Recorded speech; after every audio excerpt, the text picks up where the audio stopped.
మధ్యాహ్నం లంచ్‌లోకి వంకాయ కర్రీ చేద్దామని చెప్పి వంకాయలనైతే కట్ చేసుకుంటున్నాను. వంకాయల కర్రీ వండిన రోజల్లా నాకు ఒకటే ఒక డౌట్. ఈరోజు వెజ్ తింటామో, నాన్ వెజ్ తింటామా అని.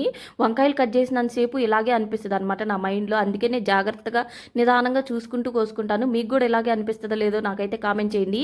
వంకాయలనైతే 4 భాగాలుగా కట్ చేసుకొని ఉప్పు నీళ్ళలో అయితే ఏసుకొని పక్కన పెట్టుకోండి. దానిలోకి మసాలా స్టఫింగ్ కోసం అయితే ఒక స్పూన్ అల్లం వెల్లుల్లి పేస్టు, ఒక స్పూన్ కొబ్బరి పేస్టు, ఒక పెద్ద సైజు ఆనియన్ పేస్ట్‌లా చేసుకొని, టమాటో కూడా అలా గ్రేవీలా ఏసుకొని మన టేస్ట్‌కి సరిపడా ఉప్పు, కారం ఏసుకొని మంచిగా మిక్స్ చేసుకుని మనం 4 భాగాలుగా కోసి పెట్టుకున్న వంకాయలు అయితే ఈ స్టఫింగ్ మొత్తం పెట్టేసుకోవటమే. మొత్తానికి పెట్టేసిన తర్వాత ఒక 5 నిమిషాలు 10 నిమిషాలు ఆ పక్కన పెట్టేసేయండి.